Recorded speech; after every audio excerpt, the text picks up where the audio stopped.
Cordial saludos. En el día de hoy hablaremos sobre la teoría clásica de los test. Esta es la teoría de los test con la que empezó la psicometría.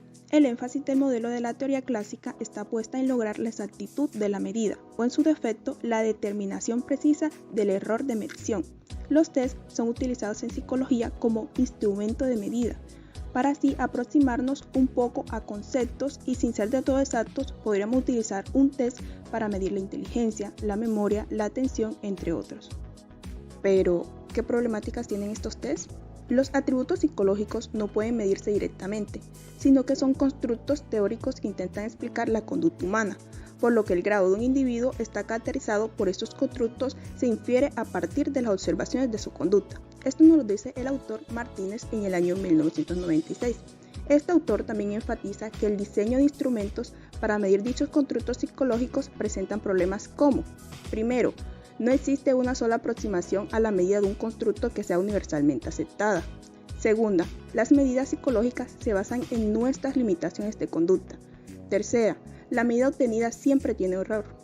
Cuarta, falta de escala con orígenes y unidades de medida bien definidas. Y por último, los constructos psicológicos deben establecer relaciones con otros constructos y otros fenómenos observables. Ahora bien, hablemos acerca del objetivo de la teoría clásica de los test, el cual es lograr la adaptación de la estadística y el diseño experimental para llegar a una solución de los problemas que se presenten en la realización del test como tal. Básicamente, el objeto central es la estimación de los errores de medición cuando se utilizan las pruebas para medir variables psicológicas, buscando de esta manera la construcción de pruebas y analizar sus elementos, así como también determinar su confiabilidad y su validez. Es importante resaltar que este modelo cuenta con tres supuestos, en los que en primera instancia está que la puntuación verdadera de un sujeto es la esperanza matemática de la empírica, y esta misma sería el valor que se encontraría si se aplica varias veces el mismo instrumento a la misma persona.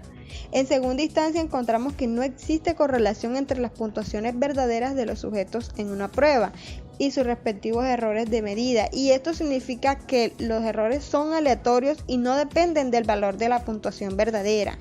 Asimismo, los errores de medida de los sujetos en una prueba no se correlacionan con sus errores de medida en otra prueba distinta. ¿Esto qué quiere decir? Que si las pruebas se aplican correctamente, los errores serán aleatorios. Por otro lado, encontramos entre los requisitos indispensables la confiabilidad. En un sentido amplio, la confiabilidad es la exactitud, la precisión con que un instrumento mide un objeto. En términos estrictos, esta sería la ausencia de errores de medición. Sin embargo, en psicología es difícil utilizar este término en la medición de atributos psicológicos. Por eso, como alternativa, se utilizan sinónimos como lo son estabilidad de la medida y consistencia interna. La estabilidad de la medida se refiere más que todo a esa medición del atributo psicológico con un determinado instrumento, el cual será confiable si al evaluar a los mismos sujetos con el mismo instrumento o con un equivalente distinto, las medidas obtenidas en la segunda aplicación serán muy similares a la primera. Esto permite que sean estables a través del tiempo, lo cual indicaría que los errores de medición serían mínimos y por lo tanto la confiabilidad sería aceptable. Por otro lado, la consistencia interna se refiere a que los reactivos de un instrumento que son dados son consistentes entre sí en la forma en que evalúan el atributo psicológico propuesto. Los sujetos tendrán un puntaje alto en los reactivos que tienden a medir ese atributo que se le dio y saldrán bajos en los que no se les mide.